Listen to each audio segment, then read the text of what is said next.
Hello friends, welcome back to my YouTube channel. इस video में हम पढ़ने वाले हैं क्लास 8 सिविक्स का चैप्टर नंबर 4 जुडिशरी।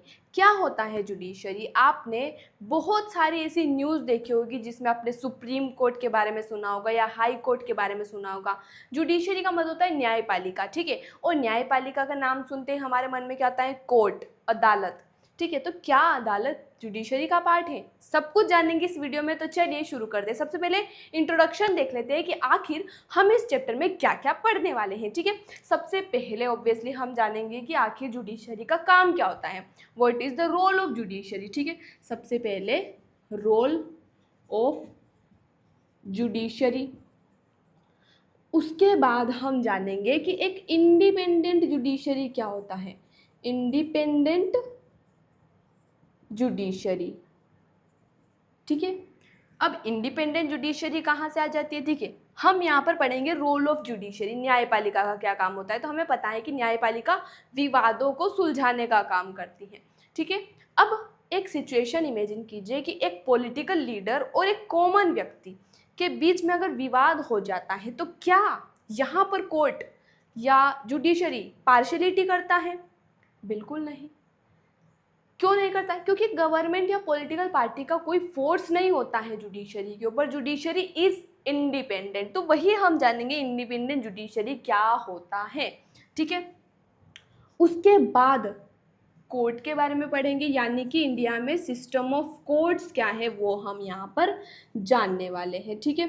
उसके बाद हम ये भी जानेंगे कि आखिर जो लीगल सिस्टम है उसमें किस किस तरह के केसेस होते हैं, ठीक है। हमें पता है किसी का मर्डर हो गया, उस केस से लगाकर कोई छोटा सा विवाद हो गया, इस केस तक बहुत सारे तरह के केसेस होते हैं। तो हम लीगल सिस्टम की बात करें अगर, तो दो तरह के केसेस हमें देखने को मिलते हैं। पहला है criminal cases, criminal law cases जिन्हें हम कहते हैं, और दूसरा है civil law cases, civil law cases. ये भी हम पढ़ने वाले हैं। और लास्ट में हम ये जानेंगे, कोर्ट के बारे में तो हमने समझ लिया, लेकिन क्या एक आम व्यक्ति भी कोर्ट में जा सकता है? यानी कि does everyone have access to the court? ये हम जानने वाले हैं, ठीक है। और क्या क्या प्रॉब्लम्स लोगों को फेस करनी पड़ती है कई बार, क्या क्या सॉल्यूशंस इसके हो सकते हैं, सब कुछ अब इस वीडियो में पढ़ने वाले हैं। तो बिना किसी देरी के वीडियो शुरू करते हैं।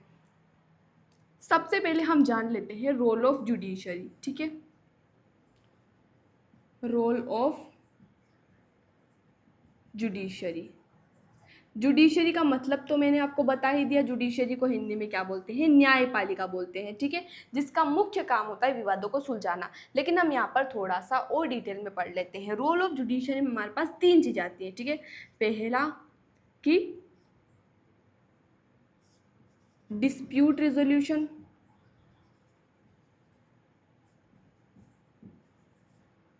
सेकेंड पॉइंट आता है यहाँ पर जुडिशियल रिव्यू,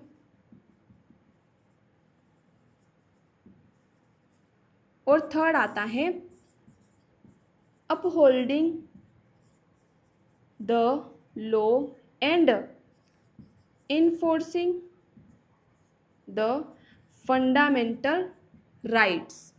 अब इसका क्या मतलब? ये हमने लिख दो दिए 3 पॉइंट, लेकिन इसका मतलब है क्या वो भी तो समझाइए। बिल्कुल समझते हैं। रोल ऑफ जुडिशरी हम पढ़ रहे हैं। जुडिशरी का काम क्या होता है? पहला काम होता है डिस्प्यूट रिजोल्यूशन, यानी कि अगर किसी दो व्यक्तियों के बीच में विवाद हो जाता है, या एक पॉलिटिकल लीडर और एक व्यक्ति के बीच में विवाद हो जाता है, दो स्टेट्स के बीच में विवाद हो जाता है, सेंट्रल या स्टेट गवर्नमेंट के बीच में विवाद होता है, किसी भी तरह का विवाद हो उसको सुलझाने का काम कौन करेगा? जुडिशरी। जुडिशियल रिव्यू का क्या मतलब होता है? जुडिशियल रिव्यू का मतलब होता है कि अगर पार्लियामेंट के द्वारा कोई लॉ पास किया गया और अगर वो कॉन्स्टिट्यूशन के बेसिक स्ट्रक्चर के अकॉर्डिंग सही नहीं है, ठीक है, यानी कि कॉन्स्टिट्यूशनली वो करेक्ट नहीं है, ठीक है, तो जुडिशरी जो है वो उसको क्या कर सकता है? रिव्यू कर सकता है, ठीक है, उसको रद्द कर सकता है। यहाँ तक बात क्लियर है। अब थर्ड पॉइंट की हम बात करें, upholding the law and enforcing the fundamental rights, यानी कि अगर किसी व्यक्ति के फंडामेंटल राइट्स का वोलेशन होता है तो वो कोर्ट में जा सकता है, उसको उसके फंडामेंटल राइट मिलने जरूरी है, ठीक है। हर व्यक्ति के पास फंडामेंटल राइट होते हैं और उनका प्रोटेक्शन भी यहाँ पर किया जाता है, और कोई भी जो कानून है उसको भी अच्छे से लागू किया जाता है कि कानून अच्छे से पालन हो रहा है या नहीं कानून का, ठीक है, कोई कानून का वॉयलेशन तो नहीं कर रहा है। तो ये सब किसका काम होता है? जुडिशरी का काम होता है। आई होप ये आपको समझ में आ चुका होगा। अब मैंने इस वीडियो के स्टार्टिंग में आपको एक सिचुएशन बताई थी कि अगर एक पॉलिटिकल लीडर और एक आम व्यक्ति के बीच में विवाद हो जाता है, जुडिशरी क्या पार्शलिटी कर सकती है? बिल्कुल नहीं कर सकती, क्योंकि किसी भी पार्टी का, किसी भी गवर्नमेंट का जुडिशरी के ऊपर कोई फोर्स नहीं होता है, ठीक है। यानी कि जुडिशरी क्या है? इंडिपेंडेंट है।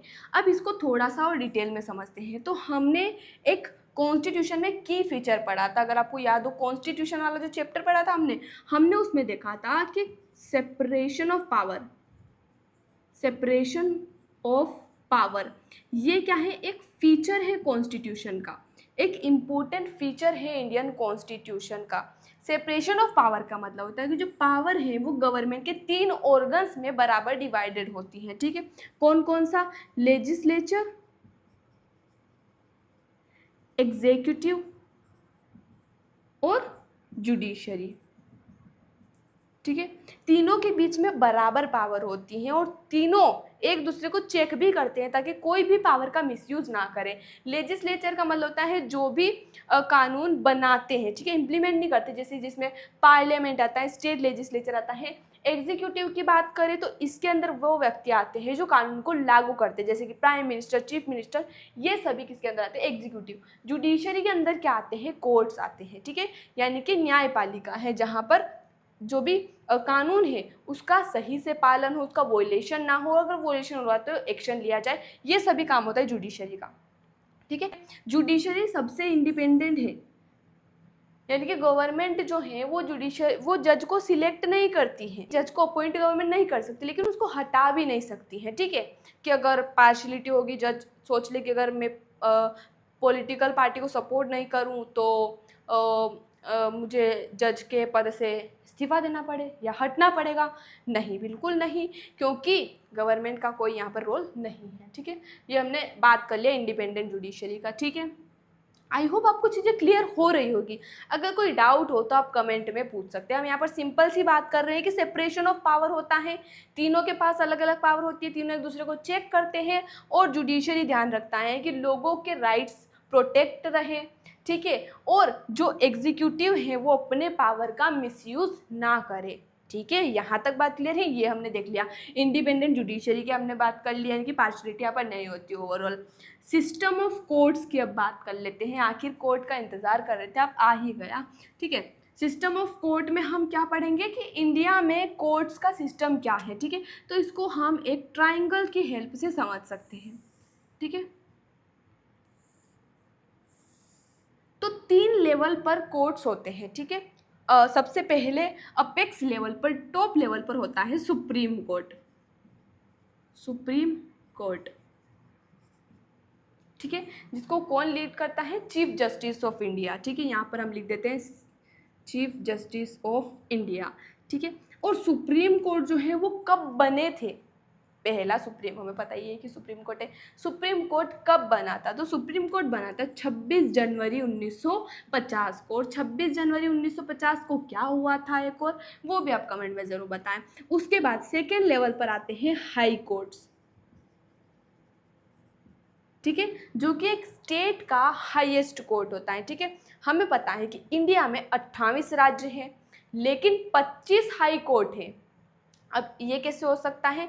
20 राज्यों के पास अपना एक हाई कोर्ट है, बाकी जो 8 राज्य हैं उनके पास 3 कॉमन कोर्ट्स हैं, जैसे कि पंजाब हरियाणा का एक हाई कोर्ट, महाराष्ट्र और गोवा का एक हाई कोर्ट, और नॉर्थ ईस्ट स्टेट्स जैसे कि असम, अरुणाचल प्रदेश, मिजोरम और नागालैंड, इन चारों के पास अपना एक कोर्ट है। बाकी जो 2 कोर्ट हैं वो यूनियन टेरिटरीज के, जैसे कि दिल्ली का एक हाई कोर्ट है और जम्मू कश्मीर लद्दाख का एक कॉमन हाई कोर्ट है। बाकी जो यूनियन टेरिटरीज बची हैं वो किसी स्टेट के सुप्रीम कोर्ट के साथ शेयरिंग में होते हैं।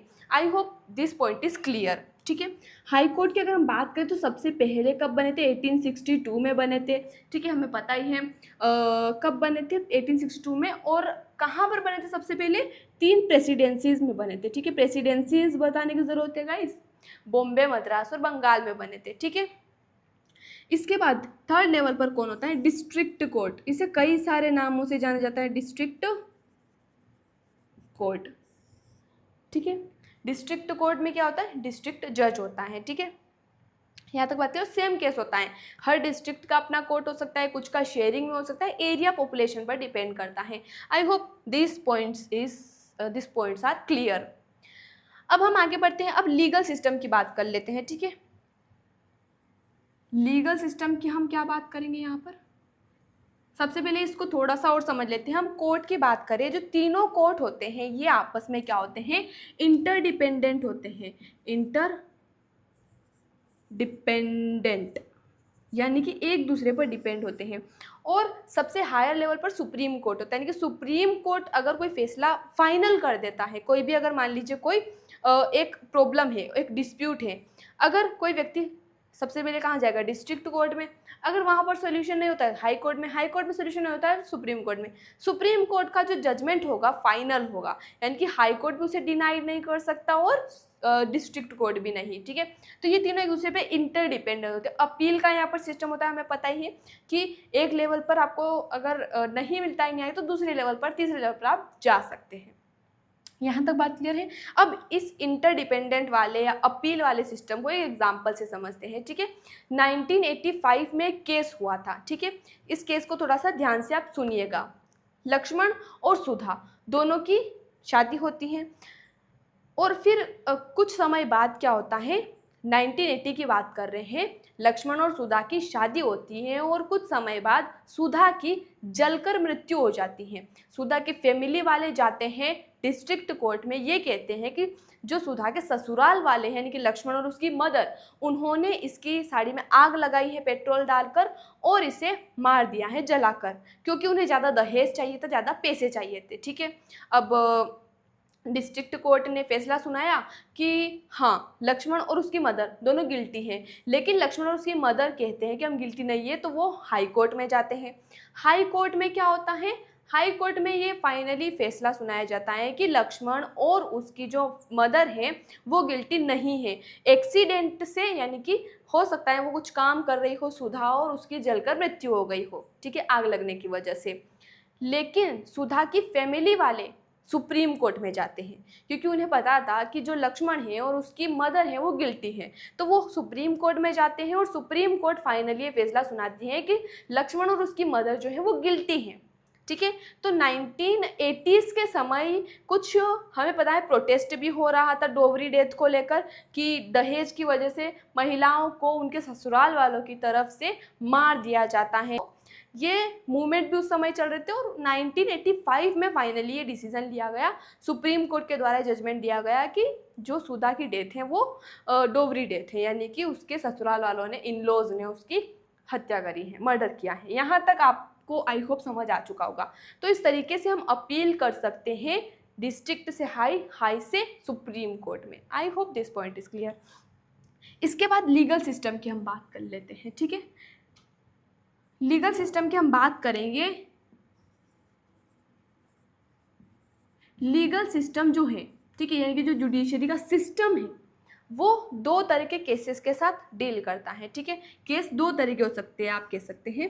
पहला है criminal law cases, criminal law cases, और दूसरा है सिविल लॉ केसेस।